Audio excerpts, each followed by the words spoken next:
한 주 기업 뉴스 리뷰 주간 기업 기상도입니다. 바깥 사정이 좋지 못해 경기 회복 기대는 자꾸 낮아지고 있습니다. 하지만 다행히 고용 사정은 조금 나아진 듯한 분위기도 엿보이는데요. 맑고 흐린 한 주 보낸 기업들 찾아 기업 기상도 출발합니다.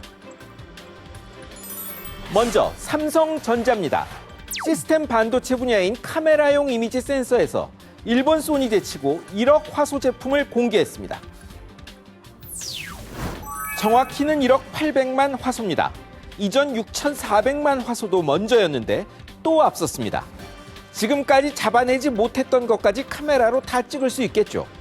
이 분야 부동의 1위 소니를 2번 앞서면서 시장 판도도 바꿔놓을 전망입니다. 중국 샤오미와 협력해 만든 제품인데요. 부품은 완제품 회사와 협력해야만 기술도 개발되고 상품도 나옵니다.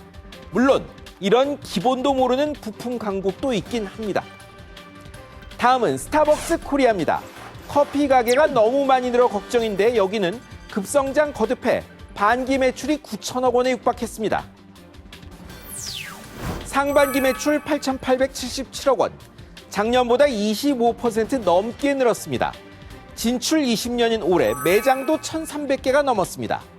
연매출이 재작년 1조 2천억대, 작년 1조 5천억대, 올해는 커피 음료 팔아 2조 원 육박할 전망입니다. 통계청 자료 보면 커피 전문점 지속기간이 프랜차이즈 27개월, 비프랜차이즈 43개월. 참 힘듭니다. 직영점인 스타벅스와 비교는 안 되지만 노하우는 배워볼 만한 것 같습니다. 이제 흐린 기업입니다.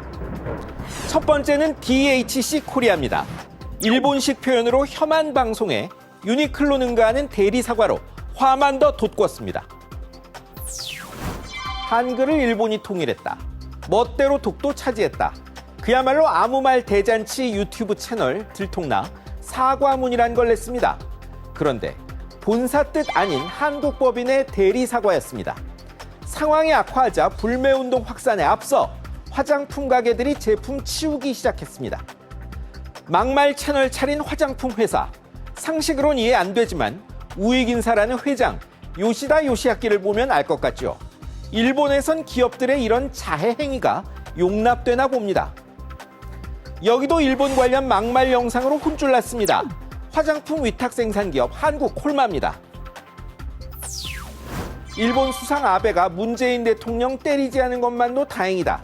이런 막말 방송을 사내에서 틀어줬습니다. 반발일자 사과문 냈는데 이걸로 안 통해 회장이 휴일에 회견 나서 물러난다고 했죠. 하지만 소비자들의 공격은 더 거세지고 있습니다. 일본이 정치 문제로 경제 교란시켜 세계적 비판받는데 정작 한국에서 경제인이 이 문제로 화를 자초하다니. 윤동한 회장님, 소비자는 물론 일 맡긴 거래선에 너무 큰 피해는 아닐까요? 이번엔 이마트입니다. 20년 넘게 잘 나가던 이 회사 사상 첫 분기 적자 냈습니다. 1993년 1호 전부터 고성장 거듭했습니다. 월마트, 까르푸 같은 글로벌 공룡 몰아낸 주역이었죠. 그러던 이 회사가 2분기 299억 원, 어닝 쇼크 수준의 적자를 봤습니다. 쇼핑 갈 시간도 없는 1, 2인 가구들이 온라인과 모바일 그리고 집 앞 편의점에서 장본 결과입니다. 불과 10여 년 전 대형마트는 전통시장 죽이는 공적이었습니다. 이젠 마트들이 온라인 늘리며 새벽 배송하며 생존 고민하니 변화가 이렇게 빠릅니다. 다음은 신라젠입니다. 신약 기대감으로 몸값 치솟는 동안 대표와 임원들은 주식 팔아 거액 챙겼다는 비판이 나왔습니다. 문은상 대표, 특별 관계자 임원들이 2016년 말 상장 뒤 판 주식이 모두 2,515억 원이란 보도가 있었습니다. 항암제 임상 뉴스의 몸값이 9조 원에 육박하자 팔아 주가도 꺾이기 시작했다는 분석입니다. 임상 성공하면 더 오를 텐데 왜 팔았는지 당국 주주들은 이 점을 석연찮게 여깁니다. 감사원에선 신라젠 조세 심판 사건 개입 공무원의 징계 요구까지 나왔습니다. 이나저나 대표와 임원들이 행동으로 확신 보여줘야 남도 믿습니다. 국내에서 다 만드는 것은 또 다른 쇠국이다. 이렇게 소재 부품 자립 정책을 비판한 곳들이 있었습니다. 하지만 그런 전량 자급 정책은 없습니다. 국내에서 핵심 소재, 부품 기술과 일부 공급 능력 갖추는 것, 바로 일본이 하는 방식입니다.